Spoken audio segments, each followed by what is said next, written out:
The Hawai'i Sports Radio Network on 95.1 FM and AM 760 presents Wake Up in the Den with Brendyn Agbayani.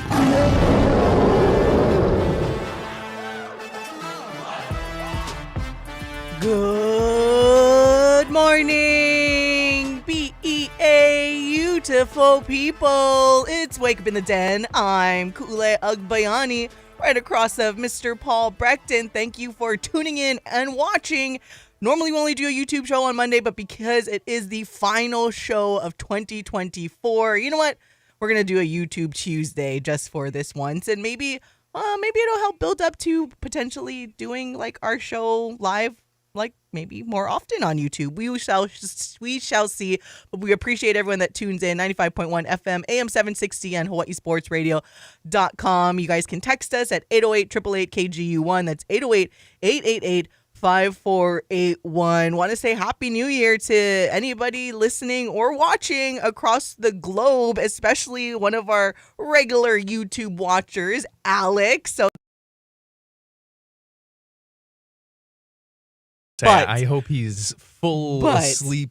No, not asleep by now. It's the New Year in Australia. Is it just New Year now? Or because I'll be honest, it's like 12:15 and I call it. I'm pow for the night. Like I make it to the ball drop or whatever.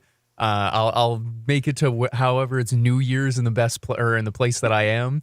But as soon as it hits midnight wherever I am, luckily my entire life I lived in New York. So as soon as the ball dropped, I was out. I'm going to bed.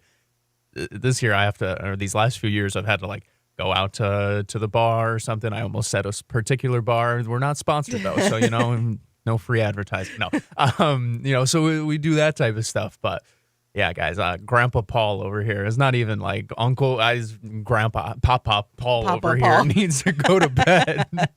Speaking of no free advertising, I just realized I forgot to turn the TV off behind you, so you had the commercials playing of the game that's on, the bowl game. Maybe we'll readjust the camera whenever we go to commercial break, but that's kind of funny. We would. It was more a joke. I don't really. Anyways, again, Happy New Year in case our friend Alex is watching from New Year's, but I hope you're enjoying your New Year so far, and I hope everybody today is preparing for a fun and safe, please, New Year's Eve. Shout out to all of my peeps in Waipahu and everywhere else, because I know you guys started the celebration early already. We saw a lot of the viral social media videos like from a couple of nights ago that I guess you just wanted to do the practice run of all of the aerials that are going to go off. But again, please be safe out there. And yeah, it made me chuckle. But what are you going to do? It's Hawaii, and especially I know all of the people out there in Waipahu and Ewa Beach.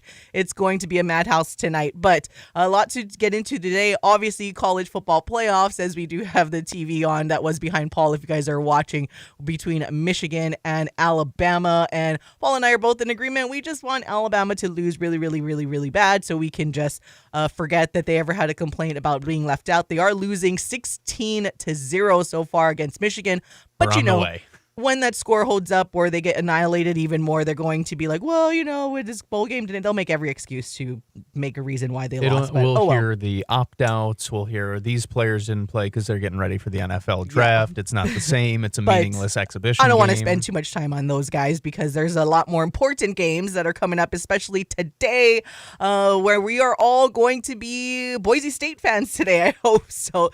And including shout out to our listener out there in Boise, because I know we kind of chuckled back in the day when he first texted us about like the Boise propaganda. Well, today we will be on the Boise propaganda because we want to cheer for the G5 / Mountain West G5 school. Mountain West propaganda. That's what we're doing. So Boise State, Penn State later on today. We'll get more of a detailed preview and let you guys hear a little snippet from Boise State head coach Spencer Danielson. We didn't get to the high school soccer yesterday, so we will, I promise, get into some girls high school soccer coming up on this show. More college football playoff talk. We'll let you actually hear from Dillon Gabriel, quarterback of the Oregon Ducks, and of course, Mililani High School grad. Gotta make sure I remind everybody of that for sure. But he'll be in action along with Oregon taking on Ohio State tomorrow in the Rose Bowl. So we'll talk about that coming up. Let you hear from Dillon Gabriel and kind of take a look already at the NFL draft. What? And some of the top prospects that are playing in the college football playoff that maybe if your guys'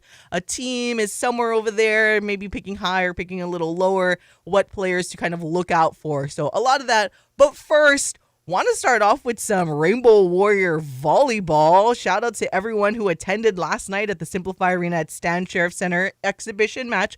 Of course, but it was still fun to see the Rainbow Warriors. Your first look, again, the season starts this Friday against McKendree that you guys can look out for, 7 o'clock p.m. And then on Sunday at 5 p.m. at the Simplify Arena at Stan Sheriff Center. But all in all, a good showing, beating British Columbia 25-18, 25-14, 25-19. But at the back half of that, they also played an additional set just to kind of get some of the other guys in there. No Kainoa Wade, though. So that was kind of interesting. We kind of heard about potentially not taking that redshirt year and that he could potentially play, but did not see Kainoa Wade get into the game. The only one that didn't play? Might have been. I feel like it. It was. If it wasn't, it was him and maybe one other young gentleman. But yeah, that's about it because everybody did, because they did play a fourth set, and we'll get into all of that. But yeah, so there was a bunch of guys that played. Probably one of the veteran players that played the most would be Eleu Choi. No surprise there, but because a lot of times in order to get these guys their proper reps, especially you need to set up the offense with the pass. So keeping Eleu in there. It was kind of funny though, because when I first walked into the arena and they're playing, it took me like a split second to be like, why does it look so different? Oh yeah, they're playing on the basketball court. So I did the exact same thing because actually. It's not a scrimmage, or because it's not a real game and it was an exhibition. I get it. You know, the Stan Sheriff staff, since there's basketball first before volleyball on Friday, there's the basketball Big West official opener on Thursday. They kept the basketball court down, didn't switch over to the Terraflex. So that kind of threw me off a little bit though. It's like, why does it look weird? And then I finally caught on like, oh, it's still the basketball I didn't court. Even think about that. One, I'm glad they did that because they're going to have to change it so much this week, I would imagine, right? Because they wouldn't do that for real games. And they have Thursday, Friday, Saturday, back to back to back. And then I would imagine probably Sunday too, the men's volleyball, right? Yeah, but that's what they do. That's what they always do that. Like, and that's why we shout them. Right. Yeah, we shout them out every time. I post them on social media. Rich Sheriff and his entire staff that do all of that, and that was a big reason why it was so important. Not only to get the extra money, where Craig Angeles and some of the other people made the decision to keep the courtside seats exactly the same for basketball and volleyball, because then you were talking about switching over the court and switching the seats to opposite sides of the court. So they just decided this is where it's going to be, like, stay put. So then that's less work that the Simplify Arena at Stan Sheriff Center staff has to do. But it was overall a good showing at this team. I mean, we weren't sure what to see. We were going over the roster yesterday when Paul's family was in studio, and just a lot of freshmen who we got to see get in there, and they looked awesome. And I think it was kind of interesting, right? Because talent, I feel like whenever you lose a lot of good players and starters, you kind of try to figure out who's going to fill in those spots and who's going to be the next somebody. But I mean, these guys are just coming in as freshmen, and you can tell there are still maybe they were just at first, because can you imagine, these guys aren't used to playing in front of a crowd of that size. And that's why I got to shout you guys out, because it was maybe did we get the official count? But I know for the RSVPs, it was about 5,000. The lower bowl felt like about full. 5-ish, maybe. I think, what did you tell me the other day? Lower bowl is about 4.2 thousand. And I did see some of our beautiful friends up in the upper bowl. So maybe it was around that 5. I max out, I'm going to say probably like 4.5. That feels probably right, because 4.2 in the lower bowl, and it was very sparse in the upper bowl. So, and the lower bowl wasn't like every seat was not filled. Yeah, in the you lower had bowl, some little sprinkles. So yeah, somewhere around 5 or 4 or 5.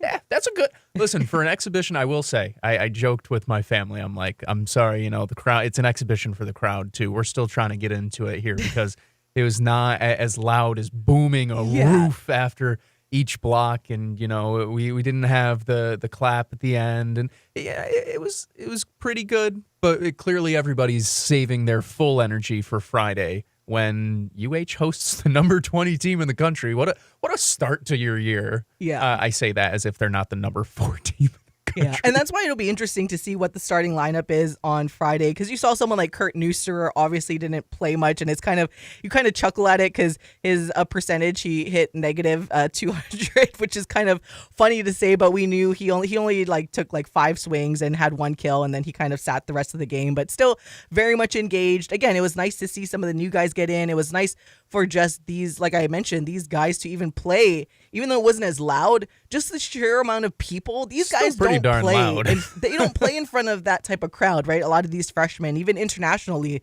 just to be able to see and how engaged everyone is. And I can't imagine. And they're almost going to be like tripping out even more when the actual season opener is on Friday. But imagine like next week when you got like Harvard and Princeton coming into town, and then Hawaii goes on the road to BYU, but then has a Big West match against UC Irvine at the end of February.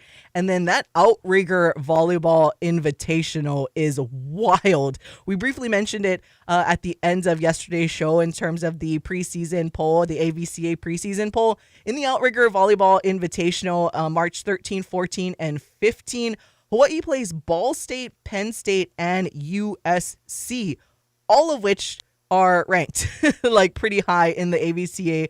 So Ball State is 5, just behind number 4 Hawaii. Penn State is 8, and then you got USC at 7, right ahead of Penn State. So that's already going to be a gauntlet. Obviously, it's going to be at least a month or couple months into the actual season, so we'll see how things look from there. But in terms of preseason ranking, that's going to be a tournament to look forward to, and some high-level volleyball action where hopefully by then as well, a lot of the younger players, again, we heard that there's going to be like 4 of those new guys are going to be into the starting lineup. I mean, when you see like Louis Sakanoko essentially playing like he's on the B side, the backup side, yeah, you're like, dang, these kids are that good coming into town. And then, but it was so weird, right? You could tell like the difference when there was like that 3rd and 4th set where they just put everybody in there. Again, they kept Eleu in just so he can pass.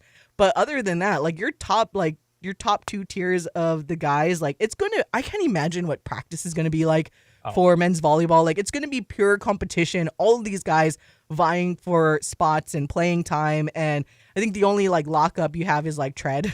Yeah, you have Tread out there. Rosenthal. I would imagine Kurt like probably does have a spot. He seems kind of like he'll be one of those emotional vocal leaders for them this year. And that's going to be really important because like you mentioned, there are a lot of new faces, and a lot of those new faces are young faces. So you want to help them get adjusted. But, cool.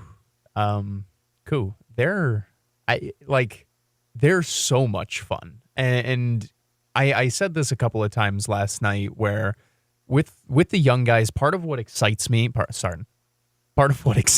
most is that they are so young, so they don't really know what they don't know, which sometimes leads to like some crazy, incredible plays, right? Where they're going to try things that not everybody's going to try because they don't know that they can't do it yet. And then what happens if they do it once? Then they do it again. And then it's like, oh, now we have something special. It's going to be really, really fun. I also did want to say this. The 2 freshmen, I will butcher their names if I'm going to try them right now. But Adrian Rohr, sorry. He's fun, but Christian, what is it? Titrisky? I think that's what it is. Guys, this team is going to be the death of me, but I love them. It's fun. Actually, Adrian's name is actually not that complicated. It's actually Adrian War. So, yes, but it's War. Like it's the French pronunciation is what I was trying to get. I think he said it the easy way then, because I just had listened to the pronunciation and I was like, oh, that's actually not that bad. No, I think it's not terrible. Paul's attempting to be more French than Adrian right now, I think. But no, with Adrian Rohr, like we mentioned Louis Sakanoko, and last year we heard there was a new French kid coming in, and that's him. He's the French kid. Hit 615 yesterday, 8 kills on 13 swings, and those were some like kills. And so that's kind of the interesting thing, because we thought Louis Sakanoko, like, oh, he's so good at like his serve, and he's going to get in the game when the regular season starts for sure. But we weren't sure what to expect when we actually saw Adrian in the game, and then you're like, oh, okay, I get it now. He's the one. He's the one. The other guy, Ofek Hazan, he's fun too. So all of that, there's something about the international players and Kurt that they play with that extra fire, energy, whatever. And that's not to say that all, our American boys or the Hawai'i boys or whatever, that they don't play with the passion. But think about like the Spiros, like yell, like those types of, it's almost psychopath type behavior. They all kind of have it where it's like that extra energy level. There's, oh, you're active. There's, oh, you're crazy. And, oh, this guy is going to do whatever it takes to win. It feels like you just added a few more of those guys to the program. That's so exciting for what this year can be. Yeah. All right. We kept talking and talking and talking. Got to take a break. So we'll be right back on the Hawai'i Sports Radio Network.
Wake up in the den with Hawai'i Agbayani on the Hawai'i Sports Radio Network, 95.1 FM and AM 760. Welcome back to Wake Up in the Den. Hawai'i Agbayani and Paul Brecht got one of the bowl games going on between Michigan and Alabama. Alabama finally getting on the board, but Michigan still leads 16-7. Ahead of what will be a fun time on this New Year's Eve. I'm probably looking forward to more so the bowl games and football, college football, than actually celebrating New Year's. I think it's because it's in the middle of the week, so it doesn't feel like the weekend. So you're just kind of like, all right, we have tomorrow off, and then we hit the ground running with everything going on so far. So before we get into more of the college football playoff action, I want to let you guys hear from Oregon quarterback Dillon Gabriel and what he had to tell the media a couple of days ago ahead of their upcoming game. And it actually starts, though, with, it was kind of cute. He got asked a non-football question, and specifically more because it was his birthday a few days ago. So happy belated birthday to Dillon Gabriel. Celebrated his birthday on December 28th, and he basically at first gets asked about what his girlfriend, his longtime girlfriend, Zoe, got him for that birthday. So here is Dillon Gabriel. In a rare non-football question. No. Happy birthday. Since you don't like to spend money on yourself, what did Zoe get you from the jewelry store, and in a bigger picture? Not just your appreciation for her in general in life, but what she's meant the last 3 years when she doesn't fly well, and you've put her all over the country to put this journey through. Yeah, I don't help her on that end, but thank you for the question. Thank you for the happy birthday as well. She's meant everything. I think when you can come home to a person that just understands you for being you, and you don't necessarily need to say anything, you appreciate that. And I think just all our time together, growing up together, knowing each other from a young age, you just respect one another and the growth we've made individually, but also together. And yeah, she's my rock. So I'm excited for what we got, in the future, but also knowing that she's right by my side, it makes it a lot easier to do what I do. She got me a little bracelet from, I can't say where, but I got a little bracelet. You're someone that said how much you love to prepare. You take stock in preparing. Is there ever something as too much preparing when you have this much time and that you kind of max out? Is there always something you can get better at? I think that's for certain people. I think for me, I appreciate the whole process of it and love the routine. I remember coming back from like the award weekend and like things were just going a million miles per hour. But then when I got back on the field, like just the calming enjoyment, like the smile on my face, I was like, wow, like I know this is what I like to do and love to do. So that side of things, there's a grind to it, but also we've had a lot of time to be fresh. And I think that's more mentally than physically. So it's allowed us to, just prepare the right way. And like I said, I love it. It's a fun routine that I've began to make my own in my own way. And I think you're forever evolving, but I think it's kind of person to person on too much or too little or the right amount. Yeah, Dillon, did you Ohio State Tennessee game? And if so, what were your thoughts on Ohio State's performance that day? Yeah, I did. They're a great team, a team that's had a lot of success and, extremely talented. So, I think that's no secret. And, anyone watching on the TV can see that. So we know we got a great challenge. Left side, Eric. Going back to your guys' first meeting, their players today have kind of talked about some of the things that motivated them from that game and maybe some of the disappointment. What do you take from a win like that for you? Like, what's the emotional remnants for you coming into this one? Yeah, nothing in the past can, help you here in the future. Maybe, trying to see if you could do something different here and there, but that's why it's history, and there's a new matchup and a new game and it's totally different circumstances. And I think everyone's aware of that, but for the most part, we're just here right in the present, and taking it one day at a time, and knowing that the rest of that will take care of itself, knowing that it's been some time since then. So the teams are different. Like I said, the environment's different, and the stakes are different. So the theme after the Big Ten championship game from everyone seemed to be that there was still another level that you guys can tap into now that you basically have all your weapons at your disposal. What does that next gear sort of look like for this offense? Yeah, I think us continue to execute, play clean, and play at a high level. I think you've seen spurts of it, but how consistent can we be at doing that? And I think that will be the difference of us being, where we are or where we want to be. Whether it's you or your coaches, they always talk about striving every week to be better than the week before. Where has this offense improved since the last meeting against Ohio State? Yeah, just cleaning up all things that, we need to. I think in self-scout and the first 2 weeks and even preparing for, the opponents we could play. I think it allowed us to do a lot of soul searching and how we could be better, or this could be the difference in, being good to great. And, we talk about it a bunch, but easy to say, hard to do. So just being intentional in that. And when we do get those reps, how we can make it, even better, or, that one block, that one, key catch or throw that could be the difference. So that's what we've been harping on. Dillon, by the time you guys take the field on January 1st, it's going to be about a month since the last time you guys actually played a team. When you have this long of a break, how tough is that for you guys as a group, having that long of a stretch of a break off, especially when so many players and yourself just want to get back out there, play another team? And how do you kind of overcome maybe some of those challenges? Yeah, there's pros and cons to a lot of things. If we play right away, then you don't get rest.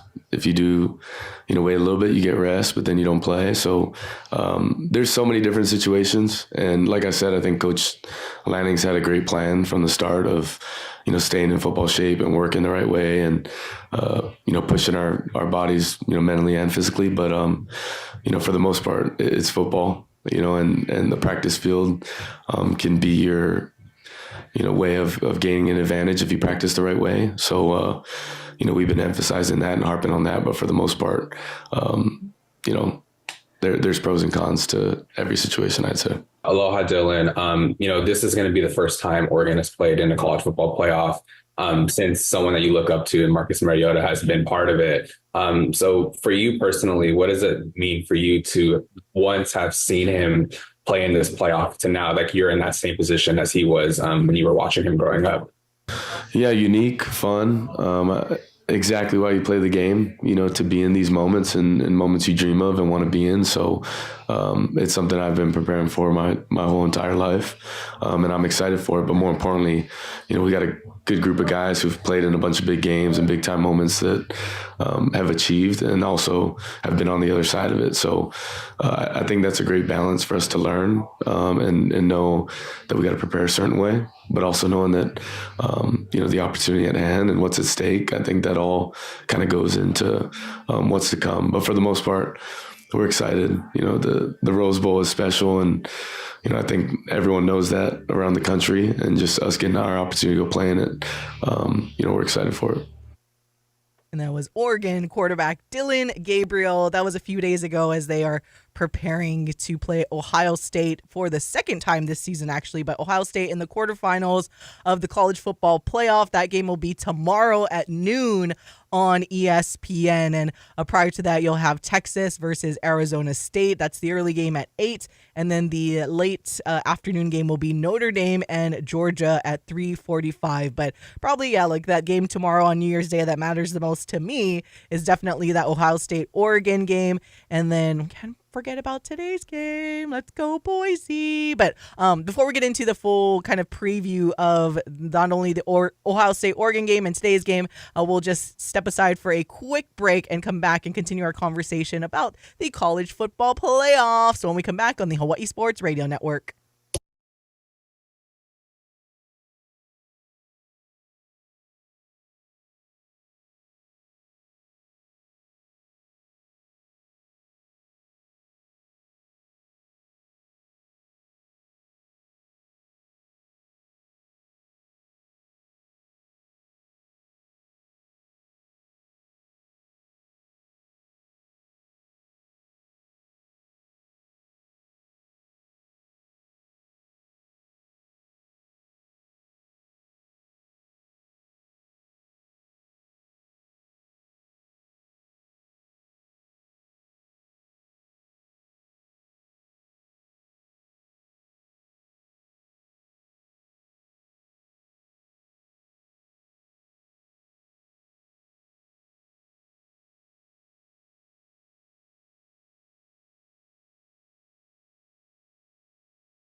Wake Up in the Den with Brendyn Agbayani on the Hawai'i Sports Radio Network, 95.1 FM and AM 760.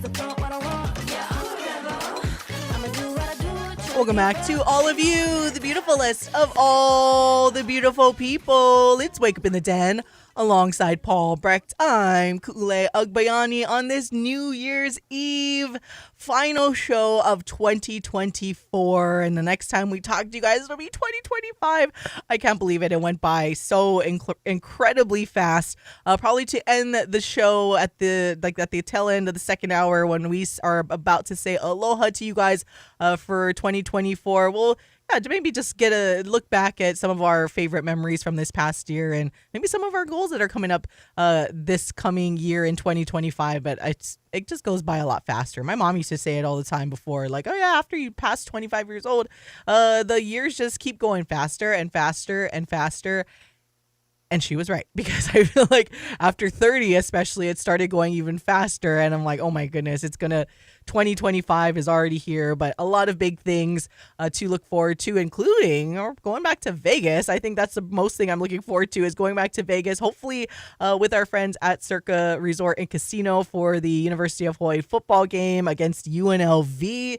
We'll definitely make you aware of when that game day actually comes, like when the dates and the schedules get released. But for now, we got a lot of college football to look forward to. Michigan up on Alabama right now, 16-7, but Alabama just making it into the red zone. And if you take a look at some of the live betting action, so Michigan with the lead, but Alabama live betting is actually your 4.5-point favorite now. So odds makers and the public thinking that Alabama is going to pull this one out. Sorry, Paul, but okay, that's why the game keeps going. It was weird because before they made that drive to get into the red zone, Alabama was only your 1.5-point favorite in the live betting action. But right now, when they got right there, right about the 6-yard line. Now it's gone and now it's locked up. I'm favored by 4.5 as it is still the second quarter. Grandpa Saban's Alabama is not this one, Al. It's just the truth, simple truth of the matter. This isn't your grandpa's Alabama. This isn't even your pappy's Alabama. This is the new Alabama under Kalen DeBoer. This is Brayden Schager owns Alabama's coach. What do you guys think about that? What do you guys think about that? Freshman Brayden Schager. Yeah. Freshman. For the little freshy Brayden owns the guy who coaches Alabama, and I'm supposed to be scared of them? No, this game's going to turn into an instant classic. It feels like that, or Alabama's going to completely run away with it in the second half.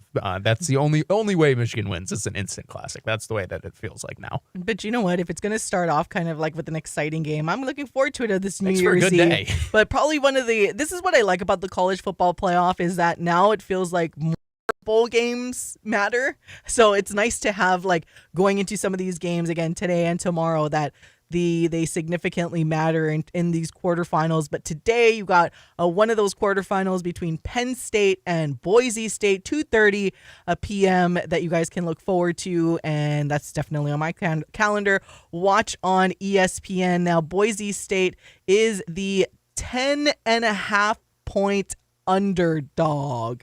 Woo!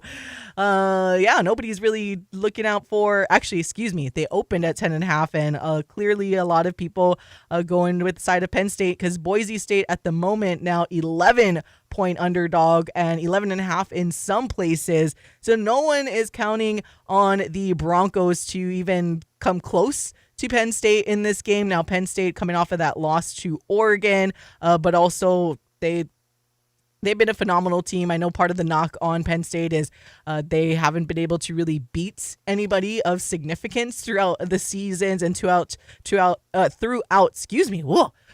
Rich Franklin's tenure there, it feels like, at Penn State.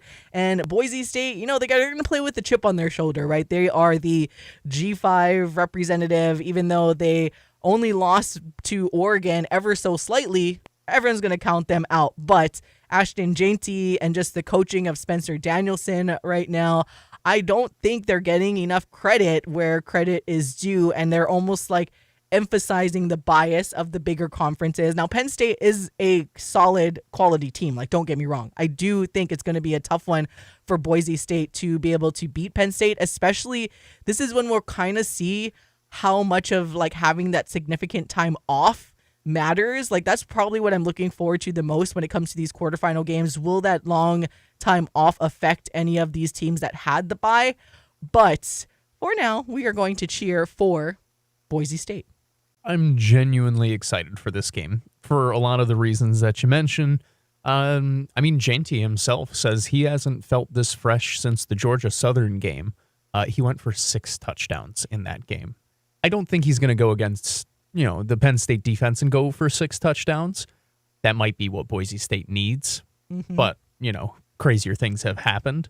Also, James Franklin at Penn State period in big games is not a sure bet. So a double-digit favorite is a little bit insane to me, especially, pardon me. Wow, you were passing it back and forth. It's New Year's Eve. It's going to happen. Started the celebration early. I just don't see a blowout. And maybe it is because I have almost too much respect for Boise State as a program, but between what they want to do, which is be physical, control time of possession, give the ball to Ashton Jainty a ton, and what their defense has been a lot of times, which is pretty outstanding in a lot of ways, I don't sit here and fear the G5 P4 gap that we've been told about for so long and all this stuff, and that we continue to see starting to go away in the NIL era. And that's not to say that it's not to expect Penn State to still come out. They still have the bigger budget, they have more resources, etc. Yeah.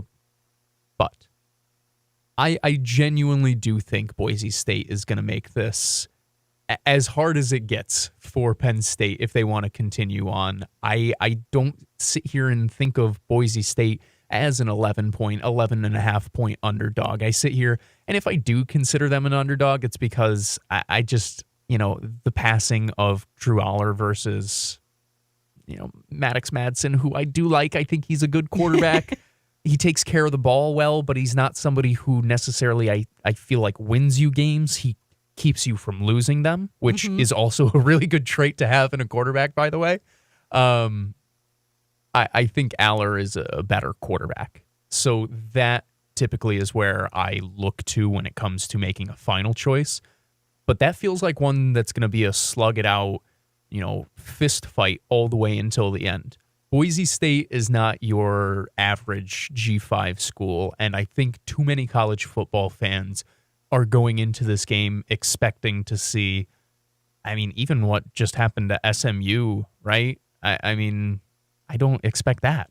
I don't even expect that. I really expect this to be a competitive game. And if I look stupid tomorrow, then I look stupid tomorrow, and you guys won't even know because we won't talk to you. Yeah, well, just forget about it because you know what? Thursday is going to be the Big West Conference official opener for men's basketball and women's basketball. So we will totally forget this conversation. Football, never even knew her. We'll talk a little bit more about the Boise State, Penn State coming up in the second hour, but I do want to get back to the Oregon and Ohio State game because to me, when they played in the regular season, a lot of people were considering that kind of like the game of the season initially, where Oregon came out on top 32-31 over Ohio State. And it was fireworks.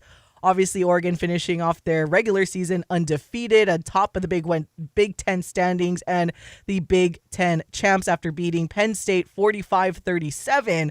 But this is going to be a tough one for the Ducks against Ohio State. And actually, Oregon is going into this game tomorrow 2.5 point underdog. So no consideration really. And they opened up in some places as the 1 point underdog. So a lot of people not considering or taking into account that win that they were able to have against Ohio State in the beginning or kind of towards the middle part of the season. When you look at what PFF has to say for all of our football nerds, like how our Michael Liscaro is, but this is via Pro Football Focus. So Oregon scored 32 points on Ohio State back in their Week 7 matchup, the only time the Buckeyes surrendered more than 17 points all season. In that game, the Ducks attacked the perimeter of Ohio State's defense, avoiding the elite safety duel of Caleb Downs and Lathan Ransom. Of Dillon Gabriel's 36 completions, only 5 came from inside the hashes. Cornerback Denzel Burke was the main culprit, allowing all 7 of his targets to be caught for 162 yards and 2 touchdowns. While Burke turned in arguably the worst performance of his career in that game, Oregon wide receiver Evan Stewart posted his best. The Texas A&M transfer caught 7 of his 8 targets for 149 yards and a touchdown. And the Buckeyes cornerbacks have been the Achilles heel of an otherwise elite defense all season. Now you look at the PFF grades for Ohio State in the FBS. The edge and safeties are ranked first in the FBS. Linebackers are 7th, and interior, defensive line 43rd, and the corners 83rd ranking in FBS. And only 29% of Dillon Gabriel's passing attempts have come from outside the numbers this season. But Oregon has proven to be very efficient at it all year. So this will be interesting on how good Ohio State's defense can be to how potent of an offense Oregon can be. And maybe we kind of get that post-Heisman performance that a lot of people were, I guess, waiting for Dillon Gabriel. One, I hate that argument because it's like if you're the quarterback of the winning team, of an undefeated team, clearly you're doing something right. So Heisman moments or whatnot, whatever. We'll see what happens. But it would be good if Dillon Gabriel can ultimately shine. But again, I still worry about the long time off because this is going to be almost a month since Oregon and some of these other teams that got those buys have played. So is that a good thing or a bad thing? You made reference to Ashton Jeanty feeling like that he's fresh, but he is a running back. So obviously like your body is going to need that rest. But like from a quarterback standpoint, is like, does the rest almost affect you in a worse way? Because you're not constantly keeping your, kind of like your mind and your body fresh in the high level football game. But I can imagine that Ohio State's defense, and Ohio State in general, obviously they want to redeem themselves from that loss to Oregon in the regular season. And this would be the way to do it. But it'll be an interesting defense versus offense type of thing that's going to come down to it tomorrow. It's going to be a fun one. I mean, let's just put this out there, right? Ohio State has 2 losses this season. They have come by a combined 4 points. Okay. 4 total points. One of them, obviously, in the Oregon game. The other one coming in that now semi-infamous Michigan-Ohio State game. And what is a line of many of them, I guess, with them fighting out and whatever. This is an outstanding Ohio State football team. That being said, this is an even better Oregon Ducks football team. I mean, you don't get undefeated seasons often, right? And I mean, I know in college football it's a little bit different. It's about schedule and yada, yada, yada. Yeah. Oregon made the move to the Big Ten, guys. Like, they did the thing, right? Where everybody, all they wanted to do was talk down on the Pac-12, and all they wanted to do was all the West Coast stinks. And then the West Coast won the Big Ten, Like, this is an outstanding Oregon team. I think Dillon's going to be fine. I am more genuinely curious about this game for Dillon's NFL future, because unfortunately for him, he falls in like the first percentile of what NFL quarterbacks are in terms of his actual size. And with Bryce Young's kind of up and down, I don't know if he necessarily has the best shot going into, the draft as a day one guy. But I've seen him anywhere from the 9th-ranked quarterback to the 3rd-ranked quarterback for plenty of draft analysts. And what a lot of them talk about are, his size. It's not about the way that he plays the position. It's not about the way that he processes. It's not about the ball that he throws or whatever. It's his size. He doesn't have the best arm strength. Part of that goes back to the size once again. These are the games, though, that scouts look at. The big games, right? And fair or unfair, they put more weight into the college football playoff games and how you look in those, or they will put a little more weight in those, a single game, than they will, a 3-4 game stretch during the rest of the season, right? It kind of evens out in that sense because of the level of opponent that you're going against, because of the stakes of the game, because of the pressure from the outside, because of the media attention. It almost simulates what the NFL is supposed to be. I know we talk about how college sports is progressing towards that, but, it's still a little bit different. I'm really interested. Can Dillon really make himself a case to be a top 50 pick in the NFL draft this upcoming year by going against what you said, like you mentioned, one of the best defenses in the country, one of the most talented defenses in the country in Ohio State? Can he go out there and dice them up and lead Oregon to a massive quarterfinal win? That's what I'm interested in seeing, because Oregon's got the tools. Dillon's got the talent. Ohio State is the caliber of opponent that can do that for you. But they're not just going to, roll over. This 8 seed, quote unquote, is pretty darn good. So we're going to get a national championship type of matchup, it feels like, in the quarterfinals, and that's really cool. Yeah, and I just hope, obviously, as just a pure football fan, that all of these quarterfinal matchups are going to be fireworks, starting with today's game between Penn State and Boise State. Like, just give me at least a 1-score game, and I will be in every single quarterfinal game. Make it a 1-score game, and I will be happy, because it is interesting, like you said, to look back on some of these similar matchups with a lot of these teams. As we mentioned before, Boise losing to Oregon in the very beginning of the season, 37-34, and then that game between Oregon and Ohio State in week 7, Oregon beating Ohio State 32-31, and then most recently beating Penn State in the Big Ten championship game. That one is a little bit of a bigger win, 45-37, but then you got Penn State playing Boise State, and then you're just like the invisible string, everybody. It's all kind of like tying together as in here on out. And I almost feel like I'm neglecting like the other games, but I just can't help it. But yeah, I don't know. I mean, we can talk about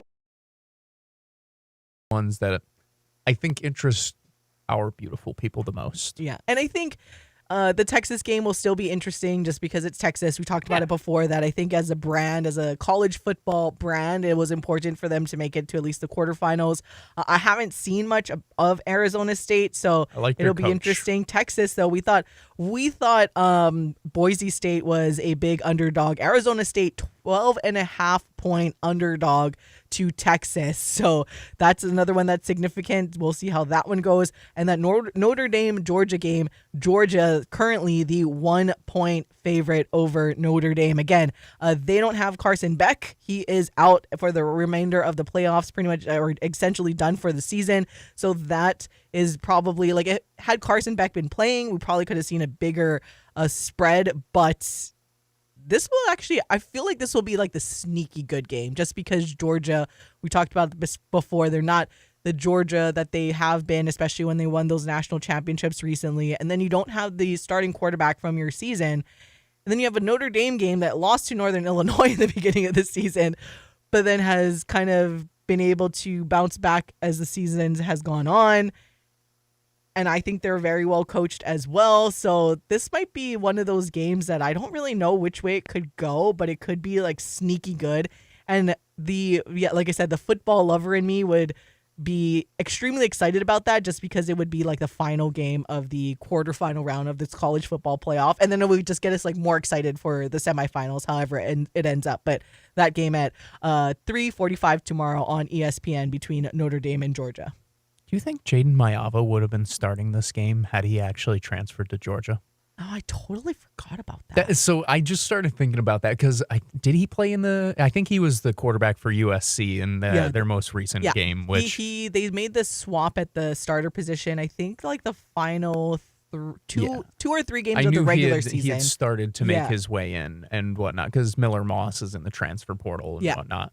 But I started thinking about that because it's like, what are the chances goes down and whatnot? And it's like, Mayava might have been there instead and what could have been and whatnot. It's obviously a ifs and buts, whatever situation. I don't know. I thought it was interesting. It's going to be a really fun game, though, between those two. You set it up beautifully. Georgia, outstanding. Defense kind of goes back to what we were saying before. It's one of those NFL caliber defenses.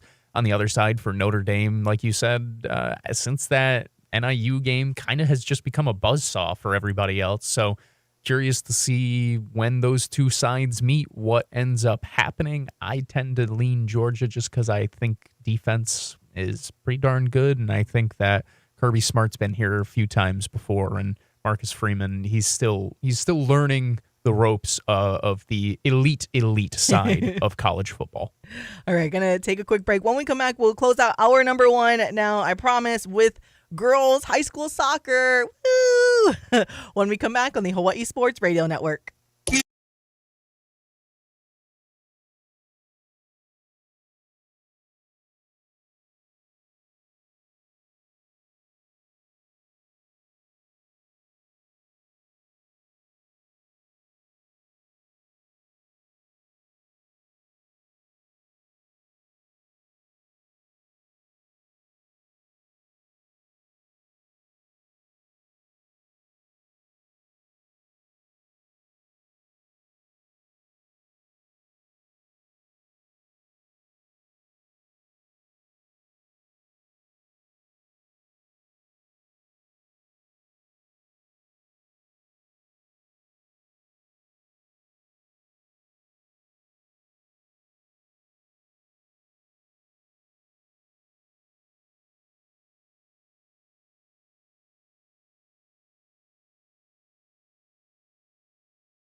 Back to more Wake Up in the Den with Brendyn Agbayani on the Hawai'i Sports Radio Network, 95.1 FM and AM 760.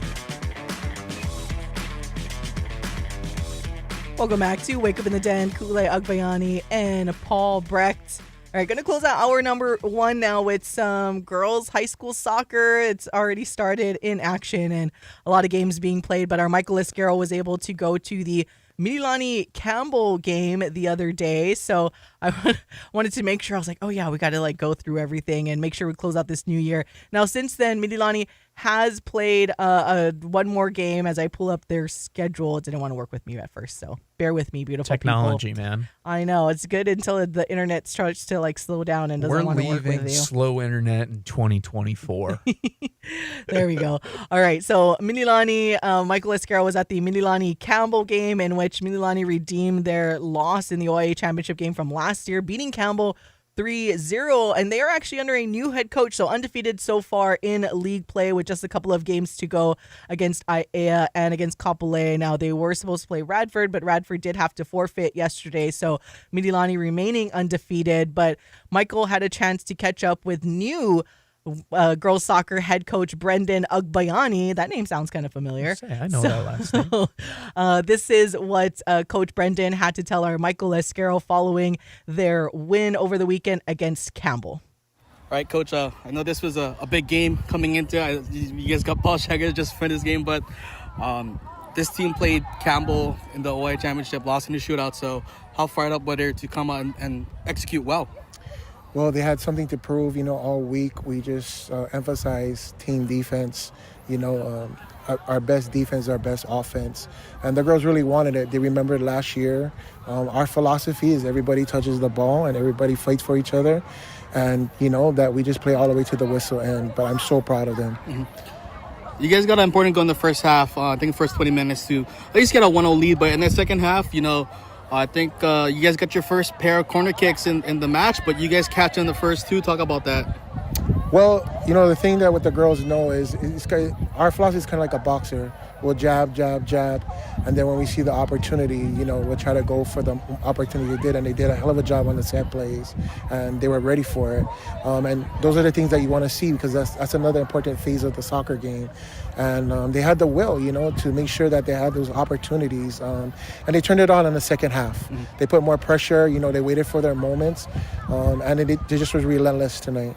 You mentioned defense. One of your fullbacks, Kyla Okamoto. I think it's Kyla, right? Yes. She headed in one from number 10, and then she also headed one to Maya, and Maya headed it in. So that's skill to get two heads on there. When I saw that, we do work on volleys, and not all of them like headers. So it was good to see that, that it was a combination from Kyla O, who's our anchor on our defense, and Maya George she's on a roll right now. She's our leading scorer, and she finds a way to get it in the net. And with those two, and like I said, but with this team, they know that everybody plays a role. Mm-hmm. Everybody has an important role. And these girls fight for each other, and they know that their role is important. First year as the head coach for the Mililani girls, I know the past couple of seasons they would do well in the OA, and then there's just that little hump, in the playing Ai Tapuno and Kamehamehas. But what's different about this year's team this year? I think it's the culture. I'm trying to change the culture here, that work ethic, at practice, and just the philosophy of, playing for the bigger picture. It's not just about wins with me. It's about, preparing them for college, because that's huge. Of course, we want to win all the way, but, towards the end, it's who peaks, but who peaks at the end and who puts it in the net. But the one thing good about these girls is in practice, they compete. And they battle, and that's the environment that I want to create, is that, even though we play different teams, it was good that we played Wapau and Perth City back to back. It was a test to prepare for Campbell. Mm-hmm. And they're humble and hungry, and that's what I love to see about them. When you mentioned the culture, right? The girls buying in. One thing I liked about your post-match talk is that you got on one knee and you were kind of on the same eye level as the girls. How's the girls kind of taken to this new coaching staff? I run them a lot. So they knew coming in, they knew that, oh my gosh, yeah, and I coach club, half of that Punahou team last year, that was my girls that won that championship. And I just told him the formula is, if you're not fit, then it's hard to play that style. Then everything goes sloppy. So this is the most fit. We're not there yet, but they know fitness is important. And that's the culture I'm trying to tell them is that, hey, when you're fit and things doesn't go your way, but that's what's going to save you in the game. But the culture here is different. They're more closer. They're more bonding together. We have more talks. And these girls, they love each other. It's just more about the game, and if they're close off the field and you can see it, but they love to come to practice and work hard. Cool. Thanks, Coach. Yeah, appreciate it. And there you go. That was our Michael Escaro catching up with new Midilani girls soccer head coach Brendyn Agbayani following their win this past weekend over Campbell 3-0. So, yeah, like Paul had mentioned, or when we jumped off there, he's like, you don't want to say Coach Agbayani. I just wanted to pick on you. It's a throwback. That's a memory, man. I miss coaching so much, like when I was coaching soccer at Midpack. Maybe one day when I'm retired, maybe I'll get into something it. like that. But it'll be different coaching because I was coaching when I could still run around with the girls. So I would like throw myself into like scrimmages and stuff and like show them how it's done. But then now, I guess it's not going to happen.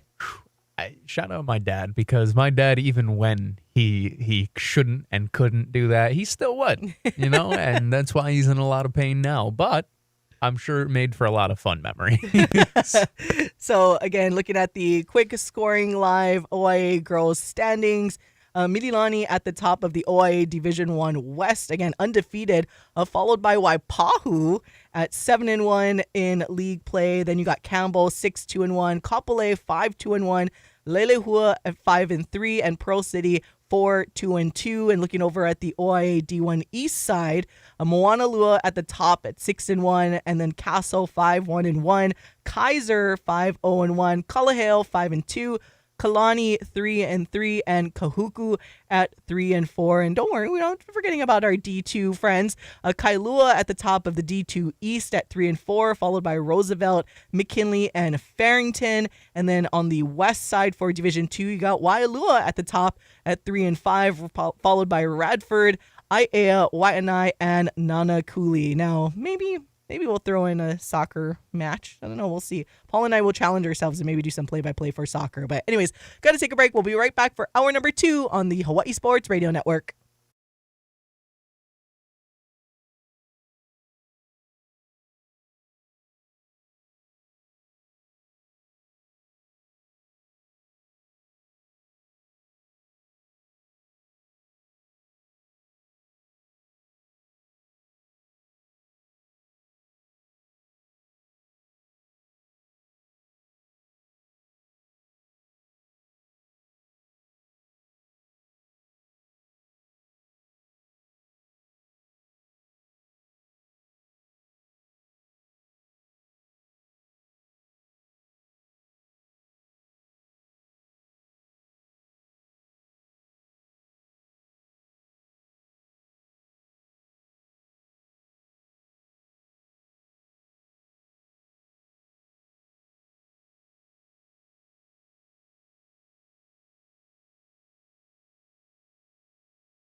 Wake Up in the Den with Ku'ulei Agbayani on the Hawai'i Sports Radio Network, 95.1 FM and AM 760.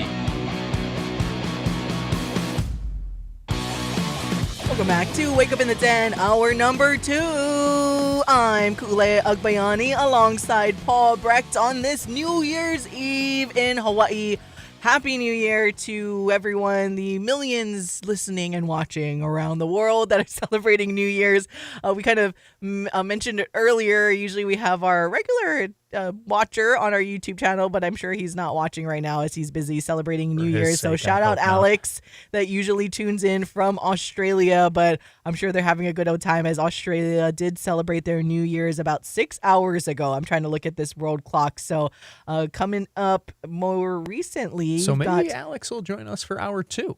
Maybe. Right? You know, maybe. He said he would always, stay up late, I guess, wake up early to watch the show, which is really, really cool. There were the few times he'd hop into the chat, like right at the end. He's like, just made it. Just wanted to say hi. Yeah. Like, shout out Alex, man. He's good people. And shout out to all the beautiful people taking time out of your day to listen to Ku and I ramble about whatever sports may be. And there are a lot of pretty good ones going on right now, even though it's kind of this weird period, right? Yeah, well, at least there's a lot of college football. But we appreciate all of you guys that tune in this and every weekday morning from 8 to 10 on the Hawai'i Sports Radio Network and streaming live on our YouTube channel, usually every Monday. But because it is the final show of the year, we are streaming live on our YouTube channel right now. And you can always watch or listen on demand also.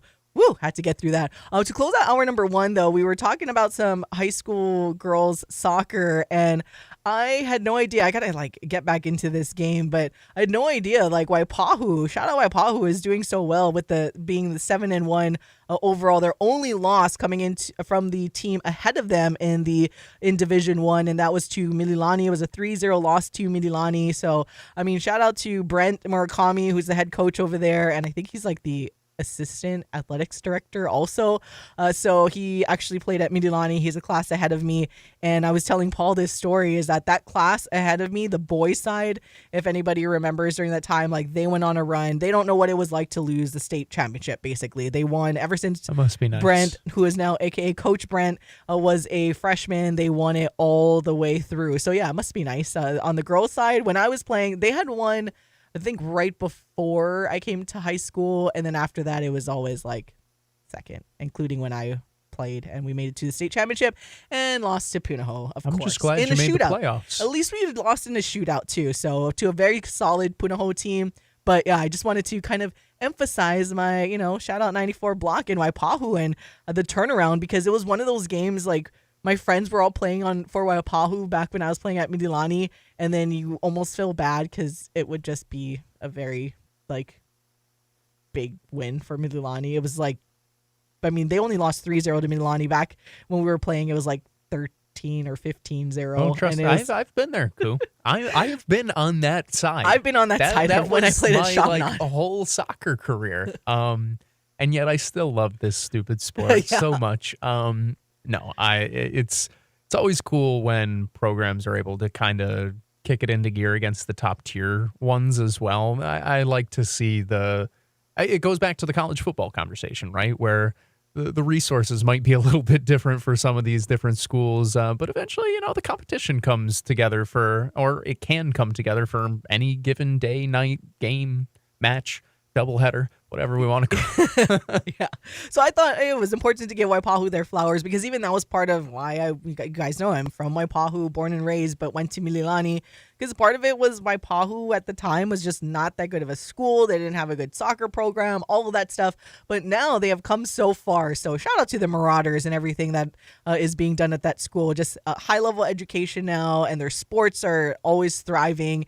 And yeah, I'm sure my parents are happy to see their alma mater pretty much be competitive now. And yeah, I wanted to, on this final day of the year, had to give we talk some Mililani soccer, and they're always good, I know, and then we just got to give Waipahu a little bit more of their flowers, because that caught me off guard, actually, in terms of how good that they're doing. And I know they got close to the championship and everything, but to continue that success, and again, shout out to Coach Brent being able to build that successful program. All right, want to get back into the college. Actually, I forgot to ask you about this, Paul, because to start off hour number 1, we were talking some UH men's volleyball and how the crowd showed up. It was just an exhibition. Hawaii won, but also played an extra 4th set as well, just to kind of work some guys in there. But I forgot to ask you, because when your parents and your family came in yesterday to the studio to visit, your mom was just so excited to finally be able to go and watch men's volleyball, Hawaii men's volleyball in person, because she sees it on TV or streaming, and then she hears us talk about it. I'm sure she hears from you, because it was a whole different world that you were introduced to when you first started covering local sports here in Hawaii, and your mom was so excited yesterday. So I have to ask, did it live up to her expectations? I know you were kind of it's just an exhibition game, it's not as loud, and it's true.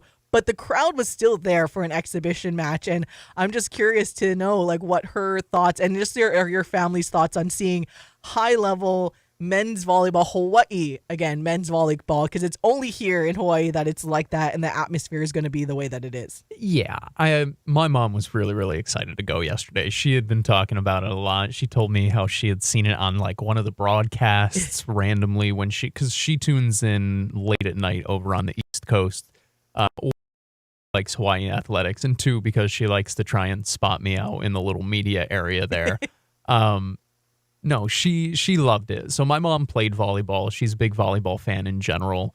And she doesn't always, I don't typically get to see her necessarily nerd out about sports. She likes sports, but it's different when you play them, right? So it was fun to watch her go, and I'm listening to her. I sat right next to her, and I hear her out of my left ear, and I hear the little, oh, that was a nice little dig right there. Or she's saying, oh, adjust that. And she's just talking to herself about oh, that's a nice play here, nice play there. And it's all the volleyball vernacular. She enjoyed herself immensely. And like you said, I was not trying to take a shot at the crowd. It was more just tongue-in-cheek poking fun because of how insane Hawaii is when it comes to their love for volleyball. And even last night, they came out and they showed out, and it was loud, and she was enjoying herself. She's getting along with the claps, and she's getting along with the pep band is going and enjoying herself. And she's been to a few Hawaii athletic games, but it like you said, it's a little different when it's men's volleyball and it's Hawaii men's volleyball. So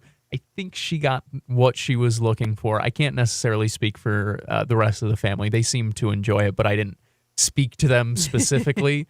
To my mom, I do know she very much so enjoyed herself. She had a good time. So if it was up to her, she'd be here Friday, but they got to fly out before then. So, I know, bummer. And Friday is going to be insane. Before that, this weekend already is that's what part of the reason why, as we told you guys, we took this past Friday off, because we're you know what, let's give ourselves a true 3-day weekend for the first time this sports year, because I knew this week, we were at the game last night, and then obviously we're off tomorrow, but then we have college football to pay attention to, so we can be nice and prepped for you guys first Thursday show, and then we have Thursday morning show, then we got to be covering men's basketball on Thursday night, back here on Friday morning, men's volleyball Friday night, and then Saturday is men's basketball, and then Sunday is men's volleyball, and then we're back here again on Monday. So that more so brings reasoning as to why we kind of took that one extra day off. Well, not to mention as well, we at least I will be covering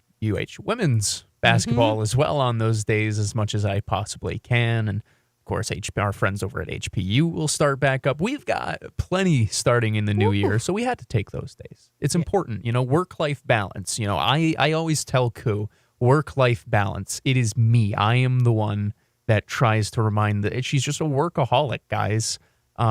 She forgot when Thanksgiving was. She came into the studio on that day.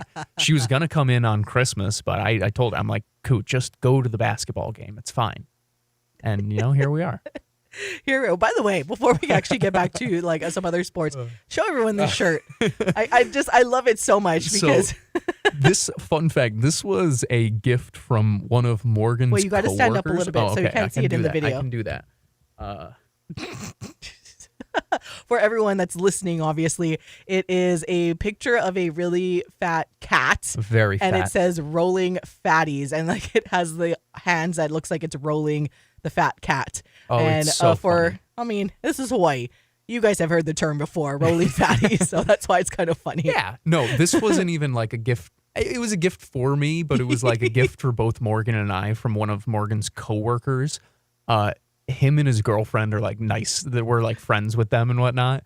And they just, out of the kindness of their heart, they're like, oh, here's the Christmas present. And this is what we pulled out. And we're like, you could not script a better, like, you could not draw up a better sweater, sweatshirt, whatever for us. It fits our personalities, fits who we are, fits the animals we like. It's very, very nice. So shout out to Jacob and Ambrosia for this. And again, it fits the state that you are currently living in, because everybody knows what you'll find a lot of people that will get a chuckle if they read your shirt and kind of notice what it is. I hope that they do. That is all we'll say. Shout out to our friend. Yeah. You know who you are. One of our avid friends and avid fans at some of the UH games. But anyways, gotta take a break. When we come back, we will get back to more football talk and go back to the college football playoff and let you hear from Boise State head coach. Just a little snippet. Boise State head football coach Spencer Danielson when we come back on the Hawaii Sports Radio Network.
Wake up in the den with Ku'ulei Agbayani on the Hawaii Sports Radio Network, 95.1 FM and AM 760.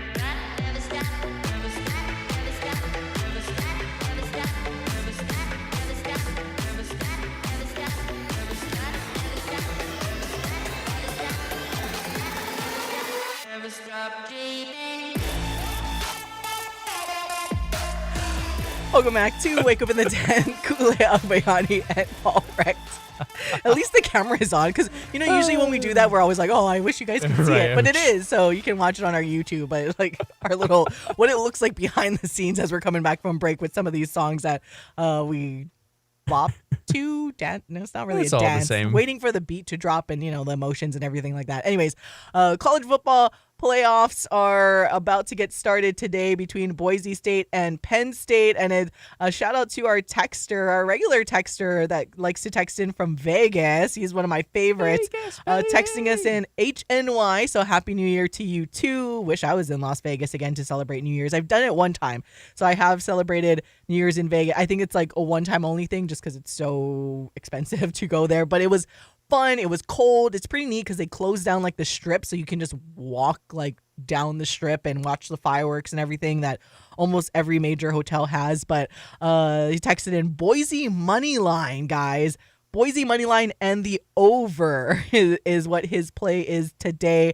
Now, I'm not sure exactly what line he got, but if I'm kind of taking a look at our Vegas insider look, he said the money line, Boise money line is plus 350. Ooh, that would be nice. And the over 54.5. is what I'm looking at. Again, could be different from what you got, our texter in Vegas, but that's going to be fun. I am going to root for that 100%. Boise money line and the over. You guys know I love over bets just because I never want to not cheer for more scoring in a football game, especially. So I love it so much, and I am rooting for you and your bet, and rooting for that exact result to happen with Boise beating Penn State later on today and going over that 54.5. Now he also has Texas, Ducks, and Georgia, Notre Dame under 3 teams parlay 33-26 in Vegas. Good luck. So good luck to you, our friend, and thank you again for listening or watching and always texting us in your picks, because it's always really fun, and I love to root for people because we unfortunately are not allowed to partake in sports betting here in Hawaii, but yet. No, kidding. Kidding. Let's fund that new stadium with sports betting, please. Like I will gladly, unironically, I will gladly give you some of my money if you just make sports betting legal here. That's all we need, just sports betting. Don't need the casinos or whatever. Just give us some sports betting. Even if you want to max like the amount that people can bet at one time, I think it'll still be fun. But good luck to you. And before we get into more of that game some more, I want to let you guys hear from what Boise State head coach Spencer Danielson had to say. This was actually last week, but when asked about and preparing for this big game against Penn State in the college football playoff semifinal happening later on this afternoon. We got to keep growing and earn the right to play our best on the 31st. And that's exactly what Penn State's going to work to do as well. Think the world of their team. Don't know Coach Franklin, but think very highly of him, a ton of respect for him, what he's done over the years, what he's done this season. I mean, they're a touchdown away from being the Big Ten champs and probably being the number 1 overall seed in the playoffs. So ton of respect for him as a coach. I have followed his journey for a long time. He's done a phenomenal job. And really in all 3 phases, they're playing their best football. I mean, what they're able to do against SMU, I mean, that's very, very impressive. I mean, they were able to, about 12 minutes left in the fourth quarter, they were able to rest their guys in a playoff game. That's a testament to their team. Offensively, they put you in a lot of conflict. I mean, their new offensive coordinator, Andy, does a phenomenal job shifting, motioning, bunch of different personnels, and they're very, very talented across the board. So we got to do a great job with our communication and our eye control just to deal with all the pre-snap issues, along with a lot of schematics that attack you. I think we're going to defend 2 of the best running backs we've seen all year, and I don't even know if it's close. I mean, these 2 backs are elite. Not only do they have the top-end speed, but they can also break any arm tackle you come with. And they got, one of the best tight ends in the entire country. Going to be a first-day draft pick, and it's deserved. What I love about Tyler, number 44, is he's not just a pass catcher, which he is. He'll line up at Wildcat. He catches a ton of balls, but he's also, he is extremely physical at the point of attack in the run game. And they got multiple tight ends with him. They got a bunch of receivers that got a ton of juice to stretch you vertically. And, their quarterback's an NFL-type kid. I mean, he's long, can run when the pocket breaks down, do have some design runs we got to be ready for, and he can make the big boy throw. So offensively, they put you in a lot of conflict, and we got our work cut out for us. Defensively, it was on full display what they did versus SMU. They're one of the best fronts we've seen all season. Obviously, everybody knows about Abdul Carter, number 11.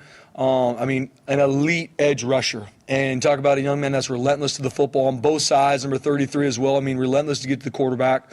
Kobe, number 41, their linebacker, can go sideline to sideline. Really like their safety, number 1. So they've got a bunch of players on defense that are absolute relentless. They're extremely talented. They play really well together. And it's really hard to get them misaligned, even on shifts and motions and different things. They're very well coached. Coach Allen's done a really good job with that unit. They get lined up, they're on the same page, and then they pin their ears back, and they're on the attack. One of the top run defense in the country, one of the top defense in the country in regards to points scored against them.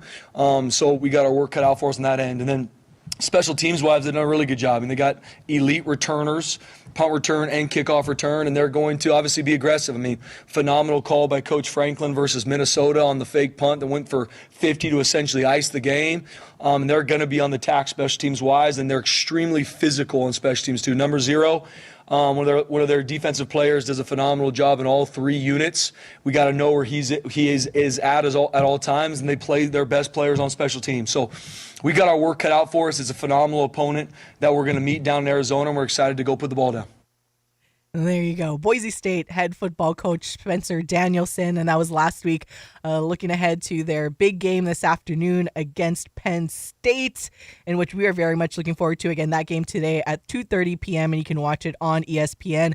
Boise State, the 11.5-point underdog to Penn State in the verbal Fiesta Bowl, and I'm excited. I'm looking forward to it. Kind of mentioned there a little bit about just the matchups between and dealing with their run game, but I'm like, you guys, Paul, you kind of mentioned it during that interview when we were off air that, like, yeah, it's pretty good that you're practicing against the Heisman Trophy finalist that happens to be a running back. Now, via Pro Football Focus, their analysts kind of note here that not only is Boise State's run game centered around Ashton Jeanty, but so is its aerial attack. The Broncos know defenses are focused on stopping Ashton Jeanty, and is why they've run play action 36.7% of the time, which is 32nd in the FBS. Quarterback Maddox Madsen has been effective on play action, posting an 80.2 passing grade. That's 43rd in the country. The redshirt sophomore is far less efficient when operating on standard dropbacks, with just the 98th best passing grade in America at 64.5. Penn State, meanwhile, is 13th in defensive grade on passing plays where there isn't play action, but is 38th in defensive grade on play action. So this will be interesting to see. We've talked about it before when it comes to Hawai'i, right? Like, getting the run game going for Hawai'i meant you can kind of get your pass game going. And that's somewhat of what Boise State has been able to master, even when they have such an elite running back in Ashton Jeanty. And this is why I think it'll be a bit closer than people expect it to be, including the odds makers. Obviously, probably most people in the Big Ten not going to give Boise State any chance to win here. But I mean, you heard from Spencer Danielson. I think he's a very young and bright new head coach in here. Kind of reminds me a little bit of Dan Lanning-esque, who is also a young football coach, the head coach at Oregon. So I am definitely, and I'm trying to put my bias aside and, like we said, cheering for kind of like the G5 contender and someone in the Mountain West, albeit they're leaving, but still, and Ashton Jeanty, I mean, he just seems like such a good kid and you want to root for him to succeed. But I think it's going to be a lot closer than anybody seems to be giving Boise State credit for. I think so as well. I'm going to say this. It's going to be imperative for Boise to stay out of third and long. It's just, I mean, Penn State has become a breeding ground for NFL pass rushing prospects. And if you don't believe me, just kind of go through the past, 3 years or so and tell me how many of their edge rushers have gone in the first 3 rounds. You know, it's pretty impressive, the high level talent that they produce. And they have another one this year, and Abdul Carter, who is another freakish athletic beast who, I mean, I know Cage Casey is a very good football player. He's the left tackle for Boise State. That's a matchup that's going to be like must watch for a lot of NFL scouts, because Casey, I think, is like top 5 nationally when it comes to pass blocking grades among tackles. And Carter is, I just went down the list of, like, you know, they're very good at producing athletic pass rushers. They typically do a good job of that, though, and that's because of Ashton Jeanty. You get an opportunity to pick up 6 yards on first down, and then it's 2nd and 4 or 3rd and 4, and it opens up your playbook so much more. So it will be important that Jeanty is who he's supposed to be, but it is also going to be important that Maddox Madsen continues to be the accurate quarterback that he is, because it wouldn't surprise me if Boise State takes a couple of shots on first down, right? Where, I mean, how many times are you going to see a loaded box against Jeanty again? Even with the athleticism, eliteness, whatever you want to say about the Penn State defense, even with all of that, like, they're still going to pack the box against Jeanty because they don't want him to beat them. So I'm very curious about what Boise State does to stay out of 3rd and long and obvious passing situations where a guy like Abdul Carter has an advantage over a Cage Casey, where he can just kind of pin his ears back and go. And that's hard to block no matter what. It's even harder to block when everybody on earth knows that you're going to pass the ball. And when you say everyone knows you're going to pass the ball, I think that's important to also say on the Boise State side and go back and remind everyone how Ashton Jainty stands straight up there to know or to keep the defense honest. Like if you guys, he stands out there like Jason from Halloween. Like he just stands like in the doorway and tries not to ever like let the defense know or whoever is watching what it's going to be, whether it's going to be a run or a pass. And he's actually I think he's a better blocker too than a lot of people give him credit for as well. So Ashton Jainty has just been phenomenal. All right, we're going to step aside for a quick break, and Paul was kind of bringing it up in terms of some of the draft picks that you guys can watch out for in this college football playoff as we go through the quarterfinal round. So when we come back, we will talk some NFL and kind of meshing the college football world and NFL now as the NFL draft order is starting to kind of show a little bit, obviously, for us, our teams like Paul's and mine that are obviously out and long gone away from the playoffs and fortunately higher up in the draft board. But we will get you what the order looks like now and get you some of the athletes in the college football playoff, the top prospects from each school that you can look forward to in this upcoming NFL draft. Don't go anywhere. We'll be right back on the Hawai'i Sports Radio Network.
Welcome back to all of you, the beautiful list of all the beautiful people. Let's wake up in the den alongside Paul Brecht. I'm Ku'ule Agbayani on the Hawai'i Sports Radio Network, 95.1 FM, AM 760, and hawaiisportsradio.com, and streaming live right now on our YouTube channel. So hello and welcome to everybody that's tuning in, and thank you for tuning in. Be sure to like and subscribe to the YouTube channel where you can get a bunch of stuff. But of course, as I say that, the internet wants to slow down. So we apologize if we're looking frozen on the screen. So that's what happens. All right. So we want to talk some NFL. Again, the season or regular season wraps up over the weekend for the NFL. So it's never too early at this point to take a look at the draft order coming up for the 2025 NFL draft. Now, as we know, the New England Patriots, following the Giants' shocking upset win over the Indianapolis Colts this past weekend, the Patriots are now at the top and to pick number 1 overall, followed by the Tennessee Titans at 2, the Cleveland Browns at 3, the New York Giants falling to the 4th overall pick. Then you got the Jacksonville Jaguars at 5, Carolina at 6, Paul's New York Jets at 7, the Las Vegas Raiders at 8, my Chicago Bears at 9, and rounding out the top 10, you got the New Orleans Saints picking at 10. And then you got the San Francisco 49ers who played last night. And there you go. So that's your top 10 picks. Now, giving you a kind of brief preview on some of the top draft picks that you guys can watch out for in the college football playoff or what is remaining of it. Obviously, Boise State's Ashton Jeanty is the top prospect remaining in the college football playoff. Penn State's Abdul Carter, who Paul had mentioned, the best edge defender in the draft, and is the only other top 5 prospect who is still alive in the playoff, according to Pro Football Focus. Now you look at Oregon Ducks, no surprise there. Their top prospect is quarterback Dillon Gabriel, who, according to the PFF Big Board, is number 53 overall. Georgia, you can look out for safety Malachi Starks, who is number 7 overall on the PFF Big Board. As we mentioned, Boise State Broncos running back Ashton Jeanty, number 4 overall currently on the Big Board. Travis Hunter from Colorado is projected to go number 1 overall, and they list him specifically as the corner, so maybe they're kind of putting him in that side. I can imagine he wants to do Deion Sanders things and potentially try to play both ways, but dang. It's hard in the NFL, but you never know. It's hard, man. Maybe it's you hard, have a few gadgets, but never say never. But it depends too on what team he ends up with, right? Like Deion Sanders was on like a dominant Dallas Cowboys team, like the glory days of the Dallas Cowboys that I know a lot of people are still holding on to and is still holding out hope that will one day be the Dallas Cowboys once again. Unfortunately, it's not looking like that recently. But you look at some of his stats too, and just how much he ranks in his historic season. I mean, just a little bit behind Barry Sanders with the rushing yards, rushing touchdowns, 29 to Barry Sanders, 37. His rushing grade, 97.6, is first ahead of Blake Corum in 2022 at 96.2, which that was just PFF started kind of charting that stat in 2014. And then the yards after contact, 1,889, and Jonathan Taylor in 2017 had just over 1,300. Forced missed tackles, Ashton Jeanty with 135, and Bijan Robinson 104 in 2022. So if there's any more history that can be made, we'll see what happens, and hopefully Boise State continues their college football playoff. Going over to Arizona State, running back Cam Skattebo is their highest ranked draft prospect for the Sun Devils. He is number 143 overall on the PFF Big Board. Texas has offensive tackle Kelvin Banks Jr. Maybe for the Chicago Bears. I'm just like, we need offensive You line. want him or Will Campbell? Those are the two. You and I will talk more draft eventually, but those are the two that I think you would very much so like for the definitely Bears. Someone. Now I have a reason to pay attention to Texas even more in this Texas game, just to watch Kelvin Banks Jr. He is on the PFF board ranked number 11 overall, so that's Texas's top draft prospect. Penn State, we mentioned, with edge rusher Abdul Carter, number 5 on the big board. Notre Dame has safety Xavier Watts, currently number 48, 8th overall on the PFF big board. And Ohio State has Emeka Egbuka, number 14 overall, wide receiver for the Buckeyes. So it'll be interesting even more so now to watch that with Ohio State and how if Egbuka can manage that Oregon defense that has proven to be tough. I think we talk a lot about Oregon's offense, but Dan Lanning is a defensive guy. So Oregon's defense have always played teams very, very tough. So that's another big matchup to watch out for with a potential top 20 draft pick as a wide receiver with Egbuka. Ooh, there's another tackle up there, too, that's new. Sorry, I'm actually a big fan of the PFF guy who does, like, the big board and whatnot. His name's Trevor Sikkema.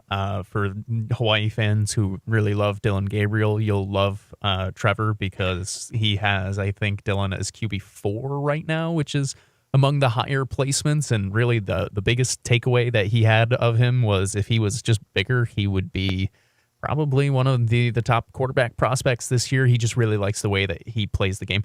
No, I mean, there is so much talent in the college football playoff. I love that the G5 school has the best prospect out of all the teams left. That's super fun. And part of it is because you do see, I mean, Jeanty's had the number 1 PFF rushing grade for the past 2 years. Before that, he's top 20 in the nation. What is it, 2 years ago now? So this is the third season of the group.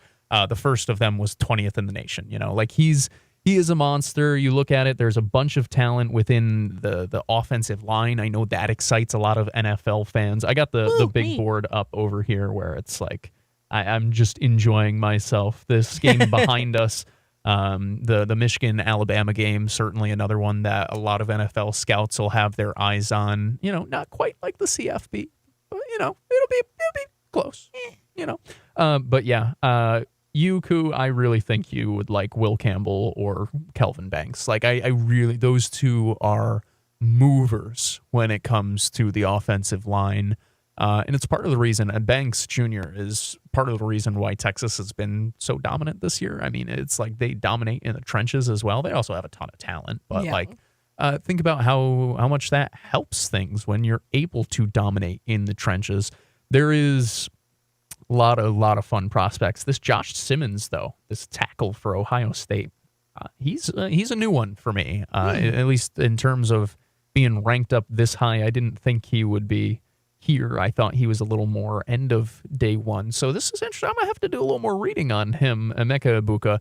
He's, by the way, he's a guy who I've thought was going to go to the NFL draft for like 2 years in a row now. And he was like, what if I just go back? He was a guy who I thought was a top 50 pick for 2 years in a row. So I'm glad that he went back, and he's going to be probably a top 15 pick. Like he's a dude and whatnot, but he's somebody who I thought was going to be in the NFL years ago. he's a guy. Someone that did come out a little early is the wide receiver out of Arizona in Oh my gosh. New Year's Eve, Tetairoa, thank you, McMillan out of Arizona, the wide receiver. He is actually number 2 on the PFF big board behind Travis Hunter. So that's someone that is like sneaky good and up there. And should he kind of match up with the Tennessee Titans? I mean, the Titans kind of need everything. So so do the New England Patriots. But again, on PFF rank, they list Travis Hunter as a corner. So take that how you must. So but I am genuinely curious what the Patriots would do if they were to have the number 1 pick. My assumption would be they trade back, right? I mean, you can accumulate a few more assets. That's a team that is more than just one piece away. Like drafting Travis Hunter doesn't immediately catapult them into the playoffs next year. But if they're able to get a secondary first-round pick, I was gonna say, like what is? I mean, you watch more Patriots games than I ever do, but everything. Yeah. Okay, that's why I was like, do they need is one of their bigger needs the secondary? I sit here and I think about the secondary isn't necessarily what I think of them needing. They have Christian Gonzalez, who now in his second year in the NFL is one of the best corners in the NFL. Like he's up there in that Patrick Surtain, Derek Stingley Jr., Sauce Gardner, like those categories. That's where I put Christian Gonzalez at this point. So they got a number 1 there. So I would not use another pick on a corner in the top 5 right now. That's just me personally.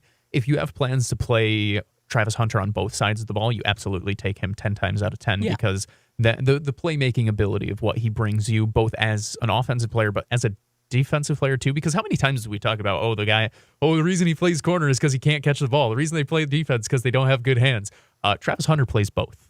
So the playmaker that he is, I would totally understand that. I wouldn't be shocked to see them really invest in the offensive line. If I'm a New England fan, that's what I'm screaming about right now, is because I would like Drake May to survive the next decade. I don't want him to be the next Andrew Luck. I don't want him running for his life. I don't want him taking hits and yada, yada. I want him being the playmaker that... Then for sure you're trading way back. And that's kind of the thing, right? Where you can trade back to 6, 7, 8. I mean, if you trade that far down, even in what is considered overall a weaker draft this year... I don't know if that's fair. It's a weaker quarterback draft, but a weaker draft in general, I don't know if that's fair. Trading down that far, that's pretty good value. I mean, are you talking 2 first-round picks coming back to you plus a second and whatnot? That gives you the ammo you need to really rebuild what the team is. This is disgusting of me to say, by the way. It gives you the opportunity to do all of that. I would look to trade back probably if I was the Patriots, and try and take advantage of some poor sucker like the Giants who's, they might feel itchy. I want to go up and get my guy. I wouldn't trade up for a quarterback in this draft. That's something that I'm just going to come out and say. I like Cam Ward. I like Shedeur Sanders. I like Jalen Milroe. I like Dillon Gabriel. I wouldn't trade up for a single one of them for the number 1 overall pick. By the way, it would be interesting with the Giants. As we mentioned, the Giants are projected to be get the 4th overall pick in the upcoming NFL draft. But as we mentioned, Ashton Jainty on the big board is currently 4th. So imagine the irony, right? We saw like Saquon leave the Giants, and we see the resurgence. Never let my Giants fans friends live it down. We see the resurgence of Saquon and doing a lot of being very good this season, and the Giants being very, very bad. And Daniel Jones, they picked. I mean, that clip circulated about it was like a what is it? The Hard Knocks clip of the Giants kind of debating between Daniel Jones and everything, and Saquon Barkley, the reasoning at the time, of course, 100% makes sense, and the thought process does. But when you see things play out the way that it has, it's not looking very good. But then it would just imagine them picking up Ashton Jainty, barring any, moving up and doing the whole thing with the New England Patriots, but staying at that 4th spot and matching up with the ranking in terms of the PFF big board, they would be with Ashton Jainty, and it would just be the funniest thing. Let's just make something funny happen. And I gotta ask our AC Custodio about this because he's a big Giants fan, and what would that feeling be with the Giants? And if it ends up being right? It has to be anger. You use your draft pick on another running back when you could have just had Saquon Barkley. Oh man. And I laugh because who knows how the Bears are gonna mess up this draft too, or the coaching hire for that matter. I just like clicking through and seeing what the mock draft says. This has Jainty going 8th overall to the Raiders, which would be fun. I can't help but feel that Jainty and the Cowboys are a match made in heaven. I don't know why I feel that way. Match made in heaven might even be strong. I just feel like that is where he's going. I don't know why. I just don't know why. Overall, Jainty is going to make somebody really, really happy. And the fan base is going to be really, really angry at first because they're going to sit there and be like, why are we taking a running back in the first round? I think that is my prediction for when the draft comes around, is that Jainty's going to be a good NFL player. Is he going to be the best running back in the NFL? Probably not. I don't think he'll be that. I do think he'll be a very productive player for a long time. And I think fans will complain about it at first and then fall in love with him the same way it always happens. Yeah, the Dallas Cowboys, I mean, hopefully they find a way to get to their offensive line to what it was, 8 years ago? They had the best offensive line in the league. They aged out. And that running game was insane. Ezekiel Elliott was just, and even before that, they had another running back and the name escapes me, but it was just DeMarco Murray. Yeah, DeMarco Murray. You're like, whoa, at first, you thought the running backs were elite, which they are. Don't get me wrong, but then it's people didn't value the offensive line as much as they should have, and then you see some of these running backs go to other teams and not do as well. But can you imagine if they had a top, like you said, at least top 5 offensive line, and then you throw in an Ashton Jainty and the Dallas Cowboys? I mean, it would be sickening. They could go from nothingness, especially when you have Dak Prescott, who's coming off of a season-ending injury, and who knows what's going on with that. Take a little bit of pressure off of him. Yeah. I don't think it's insane, by the way, to think that the Cowboys could do that, because I don't think their offensive line is as far away as it necessarily feels. End of the season makes things feel worse than they really are and whatnot. I think the Cowboys could just be back in action next year. I really think that a Jainty pick could be good for them. I think they can fill up and find some quality plugs in free agency when they need to. There are creative ways to build it out. I think it'd be fun. Let's see. I'd be excited for our Cowboys fans. Shout out and a mahalo again to our friends at Ko'olau Federal Credit Union for sponsoring the Dallas Cowboys on our station. Unfortunately for the Dallas Cowboys, the season does end this weekend, and they will look forward to the NFL draft. But nonetheless, mahalo again to Ko'olau Federal Credit Union. No matter where on Oahu you stay, you can join Ko'olau Federal Credit Union today. Okay, got to take a break, and we will be back to close out the final show of 2024. Oh, I can't believe the year is over. Okay, we'll be right back on the Hawai'i Sports Radio Network.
Wake up in the den with Ku'ulei Agbayani on the Hawai'i Sports Radio Network, 95.1 FM and AM 760.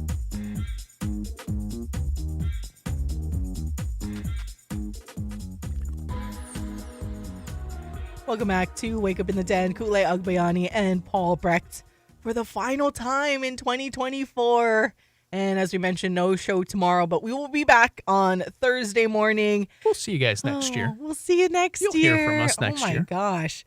Well, just a few minutes left, so just want to, kind of reflect on this past year and how crazy time has flown by. Paul got married this past year. Like, that's crazy to think about it. Like, it's been an insane year.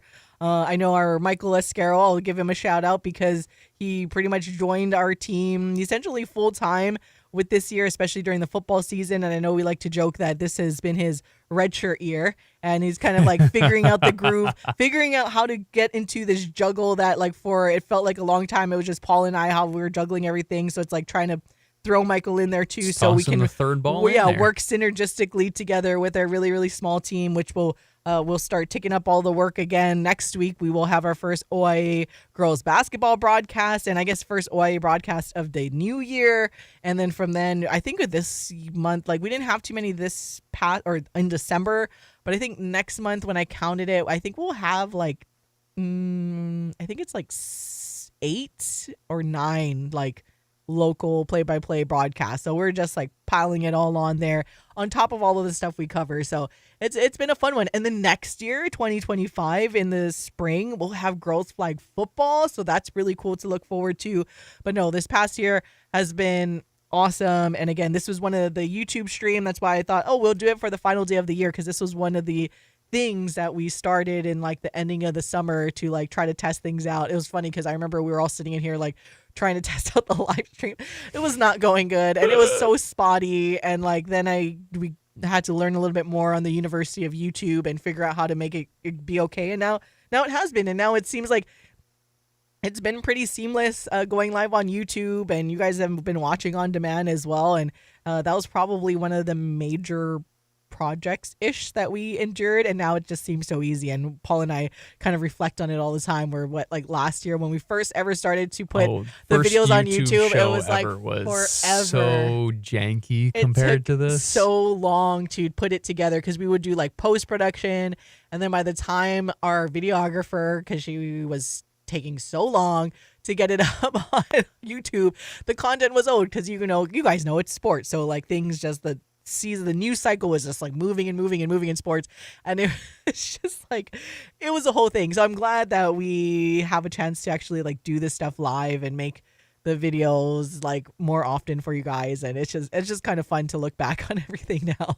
It's funny to see how far we've grown. It's also funny to think about just all the stuff that we've been able to do, how lucky, how blessed we've been able to be this year. I mean, the opportunity to do the Chase Numata Senior All-Star game, that was outstanding. I mean, I couldn't have asked for a more fun night as a baseball guy to just go talk to, people who love the sport, see what is an incredibly talented community when it comes to the sport of baseball, play one more time together before they went off on their ways. That was super fun. I got the opportunity to fly out, and once again, mahalo to Sports Travel Hawaii for what they have done for us here during this past year, where they flew me out to San Diego for the Pac West tournament. We had the opportunity to call games for both HPU and UH Hilo, our opportunities to go over for this past start to the basketball season over to the Big Island and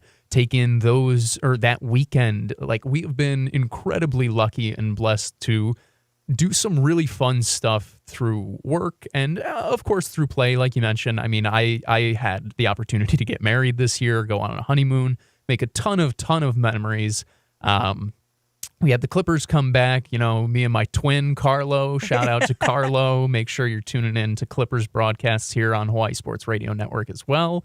It feels like there are too many things to list, to say thank you about, to reflect on, because it has been such a wonderful year. But that's what happens when you try and push the boundaries every single year. And that's what we do here at Hawaii Sports Radio Network, is see how can we do more. And I hope that you beautiful people appreciate what we do. And I hope that we bring you content that is enjoyable. And if you ever have suggestions on stuff you would like to hear, see, like more from us, maybe you're a huge Dallas Cowboys fan. Maybe you're a huge, UH volleyball fan.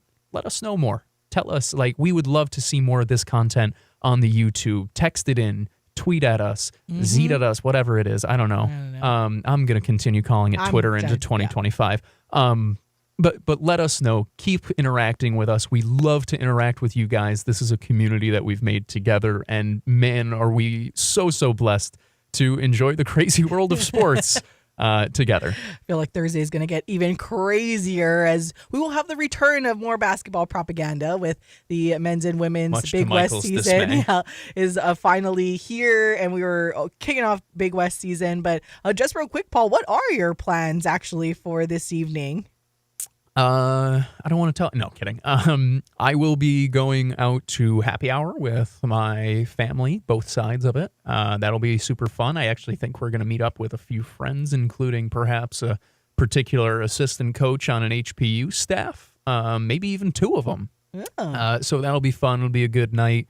Obviously, we'll be taking in the Boise State game today and hopefully cheering on the Broncos to a victory so I can smack talk Kirk Herbstreit on Twitter. And that's about it. I'm going to try my best to make it to midnight, but the fact that it'll be the new year on the East Coast by 7, we'll see how late I make it after happy hour. Yeah. Oh, and last thing, if you could choose one food again to eat in the new year without the bad stuff counting, what would it be? Oh God. So, I said pizza yesterday. I still think it probably is pizza because I could eat too much of it. But a close second would be the chicken sandwiches from Wendy's, like the big fat chicken sandwiches. Those. I would kill those. I'm kind of similar. My food would always and forever will be cheeseburgers. I just love cheeseburgers so much. I could eat that all day.